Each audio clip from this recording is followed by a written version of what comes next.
नमस्कार, मैं हूं ज्योति और आप देख रहे हो पहल 24। इलेक्शन का माहौल है और इस बार यूथ का मुद्दा रोजगार वाली सरकार है, तो मैंने सोचा कि क्यों ना यूपी, बिहार और सरकारी एग्जाम्स को रोस्ट करने वाले हम सभी के favourite influencers, stand up comedian Asaf Ahmed Ansari ji से बात की जाए कि वो ऐसे यूथ के बारे में क्या सोचते हैं।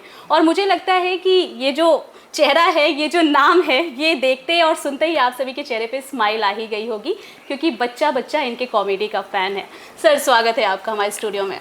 पहले तो बहुत बहुत शुक्रिया यार कि मुझे आइडिया नहीं था कि हम शूट करेंगे, तो उस चीज़ के लिए मैं बहुत ज़्यादा प्रिपेयर नहीं हूँ, तो कुछ भी मैं उल्टा सीधा बोल दूँ तो उसके लिए तुम कवर कर लेना। आप और कुछ मेरी भी वॉइस बोलेंगे, मुझे लगता है सभी को पसंद आने वाला है।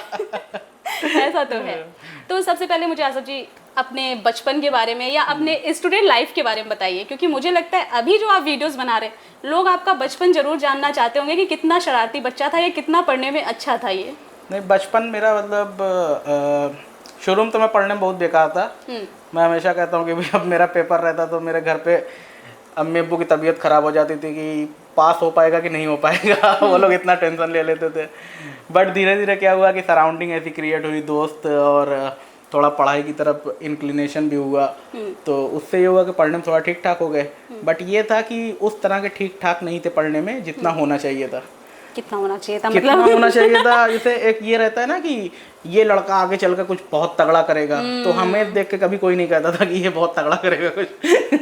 हाँ, तो ये बहुत सॉलिड कर रहे हैं आप ऐसा। अभी तो ये बहुत सब्जेक्टिव चीज़ है जो मैं कर रहा हूँ। मतलब किसी के लिए मैं, हो सकता है बाइनरी है, बेसिकली सब्जेक्टिव के साथ साथ बाइनरी भी है। किसी को लगता है कि मैं बहुत तगड़ा ही चीज़ कोई कर रहा हूँ, कुछ अलग ही अचीव कर लिया है, किसी को लगता है क्या ही कर रहा है। तो वो और सोसाइटी में होता भी है, जब आप कुछ नई चीज़ करते हैं तो उसमें ज़रूरी नहीं कि वो शुरुआत में एक्सेप्टेंस पा ही जाए। तो हमारे लिए तो ये चीज़ है अभी। तो मतलब पहले मैंने सुना है कि आप गवर्नमेंट जॉब की प्रिपरेशन करते थे। हाँ। और उसके बाद आप सीधे सरकारी नौकरी की तैयारी छोड़ के स्टैंड अप कॉमेडियन, यूट्यूबर्स, इन सब की दुनिया में आ गए। और जैसा कि आपने कहा एक्सेप्टेंस, आई थिंक जिस बैकग्राउंड से, जिस जगह से हम लोग बिलोंग करते हैं, यूपी से, तो यहाँ पे क्या होता है, इस चीज़ को तो मतलब कोई सोच ही नहीं सकता था ना यूट्यूबर जैसी कोई चीज़ आएगी। और अभी तो खैर वही चल रहा है, तो हर कोई यूट्यूबर बनना चाहता है। तो ये जो एक्सेप्टेंस वाली आपने बात की, तो मतलब घर पे कैसा था जब? नहीं, मेरे घर पे तो काफ़ी फ्री हैंड मुझे दिया हुआ है कि कुछ भी करो। उनको लगता है कि ठीक है, इतना समझदार है कि जो भी करेगा ठीक करेगा। तो कभी घर वाले नहीं बोले कि तुम कुछ गलत कर रहे हो और इस तरह से कि ये नहीं करना चाहिए। बट हाँ, सोसाइटी है वो, उसका अलग नज़रिया ही होता है। वो तो कुछ भी आप करेंगे तो कुछ ना कुछ बोलेगी। बट ये है कि जैसे जब मैं शुरुआत में वीडियोस बनाता था, तब मेरे साथ ये था कि लोग कहते थे, मेरे घर पे आकर बोलते थे कि देखिए आपका लड़का क्या कर रहा है, बिगड़ गया है और ये सारी चीज़ें। बट अब ये है कि उनको लगता है कि नहीं, कुछ ठीक कर रहा है ये, ठीक कर रहा है। तो वो धीरे धीरे एक्सेप्टेंस आ रही है। ऐसा नहीं है कि वो एकदम अभी भी उसी तरह के बाइनरी में ही वो उलझे हुए हैं, ऐसी बात अब नहीं है। उनको थोड़ा प्राउड फील होता है? घर वालों को होता है, समाज को कभी किसी के लिए प्राउड फील नहीं होता। वो 4 लोग अभी भी हैं कि कुछ ना कुछ उनको पिंच करना है। बिल्कुल बिल्कुल। ये क्या कर रहा है आपका लड़का, हाँ, ऐसा वाला है ना। बिल्कुल। अच्छा, मुझे तो मैंने जैसे कि सवाल किया था आपसे, ये बताइए कि मतलब कैसे वो आप प्रिपरेशन छोड़ के शिफ्टिंग एग्जैक्टली शिफ्टिंग का बेसिकली ये था, मैं 2017 में मेरा बीटेक कंप्लीट हुआ था एएमयू से। तो पढ़ने में ठीक हो चुका था, मैं जैसे बताया कि ठीक ठाक हो चुका था। तो लोगों को ये लगा कि अगर ये यूपीएससी की प्रिपरेशन करे तो निकाल लेगा, सिलेक्शन हो जाएगा। तो मैं कोचिंग करने पहुंच गया था। तो मैं दिल्ली में फाउंडेशन बैच लिया हुआ था, 2 साल का फाउंडेशन बैच होता है। तो मेरी तैयारी ठीक चल रही थी और सारी चीज़ें ठीक थी। उसी के बीच एसएससी सीजीएल का फॉर्म आया था 2018 में।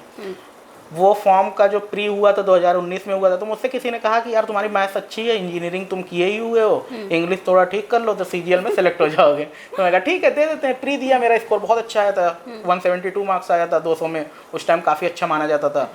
और फिर मैंने मेंस दिया, मेंस में भी ठीक ठाक स्कोर आया था और टियर 3 और ये सारी चीज़ें होती है। तो फाइनल सिलेक्शन, जब फाइनल रिजल्ट आया वो 2021 में आया था। बीच में उसमें केस और कोरोना आ गया था, तो थोड़ा डिले हो गया था। तो 3 साल डिले हो गया था। लेकिन मुझे ये लग रहा था कि मेरा फाइनल सिलेक्शन हो जाएगा।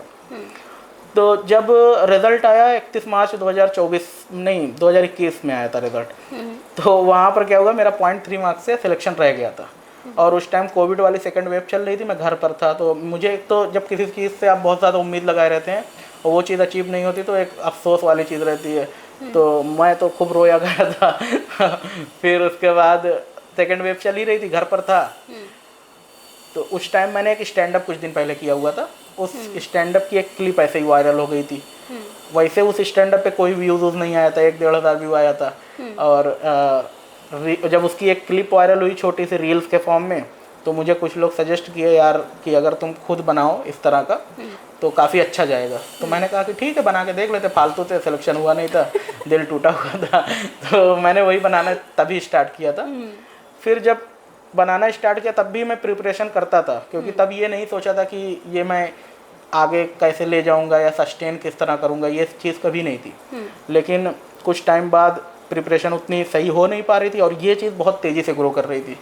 तो लगा कि नहीं अब किस्मत इधर ही ले जा रही है, तो इधर ही चलते हैं। ये इशारा मिल चुका था हाँ आपको। क्योंकि ये चीज़ मैं कभी सोचा नहीं था कि मैं ये कभी करूँगा, क्योंकि मेरा कैमरा फेस करके बोलना और ये सारी चीज़ें मुझे नहीं आती थी। बट फिर अब वही जरिया बन गया पैसा कमाने का, रोज फेस करना।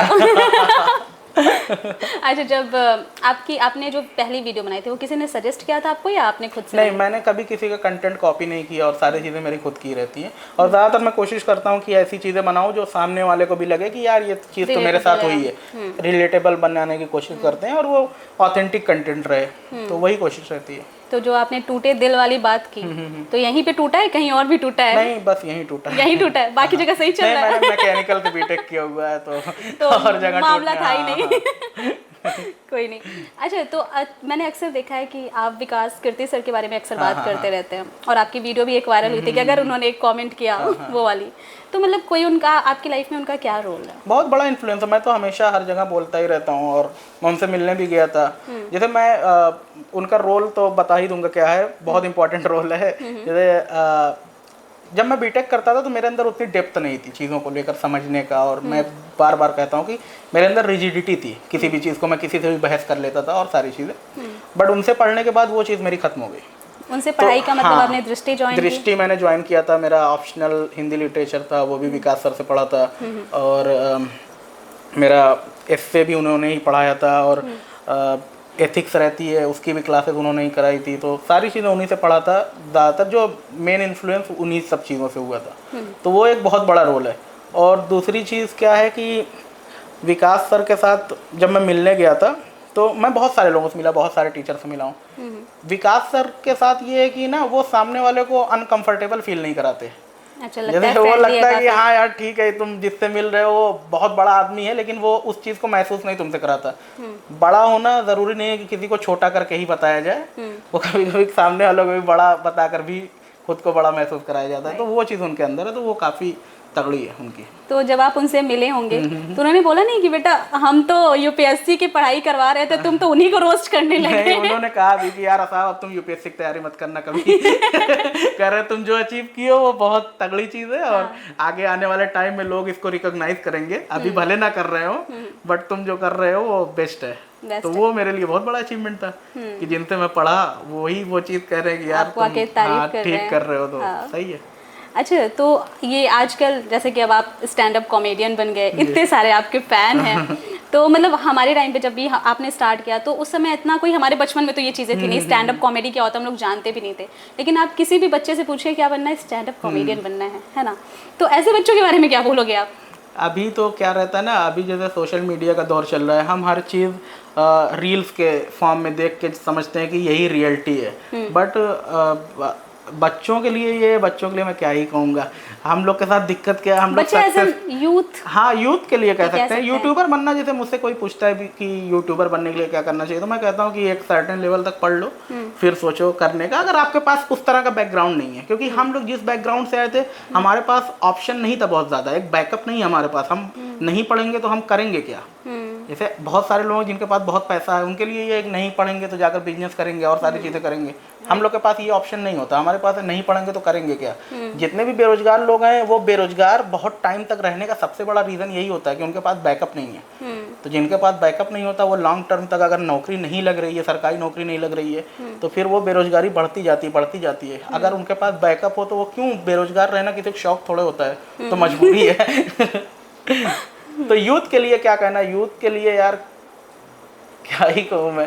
बेसिकली क्या रहना चाहिए आज के टाइम पे यूथ के लिए, यही होना चाहिए ना कि उसको ऑथेंटिक होना चाहिए, अपने प्रति ईमानदार होना चाहिए। हम लोग के साथ सबसे बड़ी दिक्कत यही है कि हम खुद के लिए ईमानदार नहीं रहते। हम दूसरों की देखी देखा और वो सारी चीज़ें हम कॉपी करने पे और ये सारी रहते हैं। जो बंदा ऑथेंटिक है, खुद के लिए ईमानदार है, उसको पता है सही गलत क्या है। तो ये बहुत अलग पर्सनल पर्सपेक्टिव है कि सामने वाले को एक सर्टेन लेवल तक आने के बाद, एक मैच्योरिटी लेवल जब अचीव हो जाता है, तो फिर खुद को ही लगने लगता है कि भाई ये मैं गलत कर रहा हूँ, ये सही कर रहा हूँ। तो वही मैच्योरिटी लेवल अचीव कर लेना चाहिए, तो वो हो जाता है। आपने बेरोजगारी की बात की तो मुझे क्विकली आपसे एक चीज़ पूछनी है कि इलेक्शन का माहौल है, यूथ बेरोजगारी से परेशान है तो क्या बोलना चाहेंगे कि वोटिंग को लेके या यूथ को लेकर और बाकी चीज़ों को लेकर? पहले भी मतलब मैं हमेशा कंटेंट जो मेरा रहता है पॉलिटिकल रहता है। मैं कोशिश करता हूँ कि मैं राजनीति और इन सब विषयों पे ना बनाऊँ। और कोई भी पार्टी या कोई भी राजनीतिक दल जो होता है या कोई भी नेता होता है कि जो मतलब मेरे नज़र में परिभाषा है, कोई भी किसी भी पार्टी का नेता सही आदमी होता ही नहीं है। ठीक है, आप खुद देखेंगे आपके अपने क्षेत्र में या अपने आसपास जो भी लोग रहते हैं, जो भी नेता रहते हैं, युवा नेता रहते हैं, वो जो कुछ नहीं करते वो नेताई करने लगते हैं। तो मेरे नज़रिए में नेताओं की छवि बहुत अच्छी नहीं, तो इसी वजह से मैं थोड़ा दूरी बनाए रहता हूँ। बाकी बेरोजगारी का जो मुद्दा है वो लॉन्ग टर्म का मुद्दा है, वो शॉर्ट टर्म का मुद्दा नहीं है कि आप एक इलेक्शन या एक विधानसभा के इलेक्शन या एक किसी और इलेक्शन से उसको जस्टिफाई कर सकें या चेंज कर सकें। वो लॉन्ग टर्म प्रोसेस है और वो स्ट्रक्चरल चेंज से आएगी, तो वो होने में टाइम लगता है। तो जो लोग बोलते हैं कि नहीं ये सरकार बदल जाएगी तो हमको नौकरी मिल जाएगा, तो ऐसे जो लोग बोल रहे हैं, ऐसे यूथ? यार अब सरकार बदलने ना बदलने का मुझे बहुत आइडिया नहीं है। मतलब वो बदल जाएंगे तो नौकरी मिल जाएगी, ऐसा कुछ आप कह नहीं सकते? ऐसा कह सकते हैं? मुझे आइडिया नहीं, बिल्कुल आइडिया नहीं है। अच्छा, वापस से स्टैंड अप पे आते हैं। मुझे एक चीज़ पूछना है आपसे कि जो आप कहीं भी परफॉर्मेंस देने जाते हैं, ठीक है, तो ये बिफोर माइक या बैक स्टेज की क्या स्टोरी होती है? अक्सर लोग जानना चाहते हैं कि क्या मतलब आप लोग अभी जब परफॉर्म करते हो तभी वो नर्वसनेस होती है या ये कैसा रहता है? वो जब आप स्टेज फियर सबको होता है, वो सिर्फ कहने की बात होती है कि मुझे नहीं है। जब वो सामने वाला पहला जो वर्ड आप बोलेंगे वो तब तक हलक सूखी ही रहती है। तो वो सबके साथ होता है। बट ये रहता है कि जैसे ही आप थोड़ा बहुत अपनी ऑडियंस के साथ कनेक्शन क्रिएट करते हैं तो धीरे धीरे वो चीज़ फ्लो क्रिएट ही हो जाता है और वो बन जाता है। फिर एक बार जब फ्लो बन जाता है फिर वो डर और सब खत्म हो जाता है, क्योंकि लगने लगता है ना, एक ऑडियंस में ये भी रहता है कि आप किसी एनॉनिमस ऑडियंस के सामने जब बोलेंगे तब डर ज़्यादा है कि कुछ गलत ना बोल दें, और एक वो ऑडियंस होती है जो सिर्फ आपको सुनने आई है, तो उसके अंदर ये रहता है कि हाँ ठीक है, कुछ बोलेगा, फनी ही बोलेगा, तो वहाँ पर आप थोड़ा कंफर्टेबल फील करते हैं। और एक और चीज़ है, जब आपने फनी वर्ड बोला तो मुझे दोस्त याद आए, है ना, कि क्या होता है कि हम कितने भी काबिल बन जाएं लेकिन हमारे दोस्तों के लिए हमें रोस्ट करने का बिल्कुल मतलब मौका चाहिए। तो आप खुद सबको रोस्ट करते रहते हैं, तो कभी ऐसा हुआ है कि आपने उनके सामने कोई परफॉर्मेंस दी हो या कभी प्रैक्टिस किया हो? मैं तो कभी भी स्टैंड अप करने जाता हूँ तो मेरे 4-5 दोस्त उसमें बैठे ही रहते हैं। अच्छा, तो मैं उनको भी रोस्ट करता हूँ, उनका भी क्राउड वर्क में उनको भी इस्तेमाल ही करता हूँ। तो वो रहते हैं कि वो जैसे मैंने कोई स्टेटमेंट बोला, अब वो कॉन्ट्राडिक्टरी स्टेटमेंट बोल दिया कि मान लो मैंने बोल दिया कि यार मैं ये नहीं किया हूँ और मैं वो चीज़ किया हुआ हूँ, तो वो लोग यार झूठ बोल रहा है, तो वो लोग ऑडियंस में से ही वो चीज़ करने लगते हैं। तो मतलब उधर से सपोर्ट आता है? हाँ ठीक है, वो रहते हैं जैसे 4-5 लोग जब अपने जानने वाले रहते हैं तो थोड़ा दमदारी लगती है कि ठीक है कुछ होगा संभाल लेंगे या कुछ नहीं, कोई ऑडियंस नहीं है तो हमारी ऑडियंस ऑलरेडी है। ऑडियंस ना, जैसे ताली जो होती है ना वो संक्रामक चीज है, वो देख के बजती है। 4 लोग बजाएंगे, 2-3 लोग अपने बजाने शुरू कर देंगे, तो वो एक चेन क्रिएट हो जाती है, वो होने लगता है। मतलब वो प्रेशर आप लेकर जाते हो साथ में। मैं में। खुद ही जल्दी बजाओ, वो लोग चढ़ ताली बजाने लगे तो फिर वो हो जाता है, माहौल बन जाता है पूरा। अच्छा, तो मैं आपका बहुत स्टेटस देखती हूँ, है ना, बहुत घूमते हैं आप। मुझे ये बताइए कि मज़ेदार क्या है, सोलो ट्रैवलिंग या फिर ग्रुप ट्रैवलिंग? मैं सोलो ट्रैवलिंग कभी किया नहीं हूँ और दोस्तों के साथ ही मैं ज़्यादातर ट्रैवल किया हूँ। तो सोलो ट्रैवलिंग का क्या है, उसमें फ़ोटो कौन खींचेगा, सबसे बड़ी प्रॉब्लम यही होती है, तो मैं इस वजह से नहीं करता। यार सोलो ट्रैवलिंग करने में डर भी लगता है कि यार कहाँ अकेले जाएंगे, ठंडी लग गई, गर्मी लग गई। ग्रुप के साथ अभी कर लें तो ज़्यादा सही लगता है। सही उम्र में सही, हाँ सही चीज़ें करनी ही चाहिए। सोलो ट्रैवलिंग का अभी हम लोग की तरफ नहीं कल्चर है उतना, मतलब इन फ्यूचर अपनी पार्टनर्स वगैरह के साथ क्या वो तो किया है अपनी पार्टनर के साथ? मैंने नहीं किया, मैं कभी नहीं ट्रैवलिंग किया। ये मतलब जानना चाहता हूँ यूथ की जो अच्छा, तो मतलब आप हम लोग के लिए क्या बोलना चाहोगे, जितने भी लोग हम लोग को इस वक्त देख रहे हैं उनको क्या बोलना चाहोगे? मैं क्या बोलूँगा कि मोटिवेशनल बोलना है। मोटिवेशनल मैं कुछ बोल नहीं पाता, पहले मैं बता देता हूँ। तो बाकी यही चीज़ है यार कि खुद के प्रति ईमानदार रहो, और जो भी कर रहे हो मैं हमेशा कहता हूँ कि पढ़ाई जो होती है वो एक सर्टेन लेवल तक कर लेनी चाहिए, पढ़ाई नहीं छोड़नी चाहिए। और उसके बाद जो भी सही लगे, सरकारी, प्राइवेट नौकरी, बिजनेस या कुछ भी आप करना चाह रहे हैं, जब एक पढ़ा लिखा लड़का कोई चीज़ करता है तो वो ना पढ़े लिखे लोगों से बेहतर करता है। तो मेरा तो यही रहता है, मैं किसी से भी कहता हूँ कि वो पढ़ाई ना छोड़े, तो वो ज़्यादा ज़रूरी चीज़ है। आज के टाइम पढ़ना बहुत ज़रूरी है। पढ़ने के बाद आप स्टैंड अप बन सकते कुछ हो, भी बनिए, आप बेहतर करेंगे। मैं खुद कहता हूँ, मैं अगर इंजीनियरिंग ना किया होता या यूपीएससी की तैयारी ना किया होता तो मैं आज ये सब ना कर रहा होता। मतलब मेरे लिए वो ये सब ना कर रहा होता, मतलब ये गलत ना कर रहा, ये गलत सेंस में नहीं कर रहा हूँ कह रहा हूँ बेसिकली ये है कि ये चीज़ मेरे लिए ना कभी मैं सोच भी नहीं सकता था। तो ऐसे ही बहुत सारे, जैसे यूपीएससी या आप स्टेट पीसीएस या किसी भी गवर्नमेंट एग्जाम को देखेंगे, उसमें सिलेक्शन रेशियो बहुत कम है। आप 1 लाख लोग दे रहे हैं, 100-150 लोग सिलेक्ट हो रहे हैं। तो जो नहीं सिलेक्ट हो रहे हैं वो कुछ ना कुछ तो कर रहे हैं ना, ऐसा थोड़ा कि वो लोग मर गए तो वो जो कर रहे हैं वो बेहतर कर रहे हैं, मेरा कहने का मतलब ये है। तो वही सबके साथ है। जितना जो एग्जाम्स जो है हाँ, कैंसिल हो जा रहे हैं, रद्द हो जा रहे हैं, जो भी है उस पर आप बहुत वीडियो बनाते हैं। हाँ, मैं ज़्यादातर वीडियो बनाता हूँ लीक पर, और पोस्टपोन जो हो जाते हैं उस पर बनाता हूँ उस पे वीडियो। क्या राय है आपकी? उस पर राय यही है कि वो भी चुनाव की तरह होना चाहिए कि जैसे चुनाव इतना सिस्टमैटिक होता है, कोई भी उसमें ऐसा नहीं रहता कि ये कैंसिल हो जाएगा, ये पोस्टपोन हो जाएगा, सारी ट्रांसपेरेंसी रहती है, सब लगे हुए होते हैं। उसी तरह से Dedication जो सरकारी नौकरी के एग्जाम्स भी होने चाहिए, उसी डेडिकेशन से होने चाहिए। हाँ। आप बेहतर किसे मानते हैं? जैसे कि अभी तो आप जैसे हाँ, मैं कोई- रोस्ट करते रहते हो हाँ। गवर्नमेंट जॉब वालों को, आपको मतलब एक अगर चूज करना हो, मतलब गवर्नमेंट प्राइवेट में,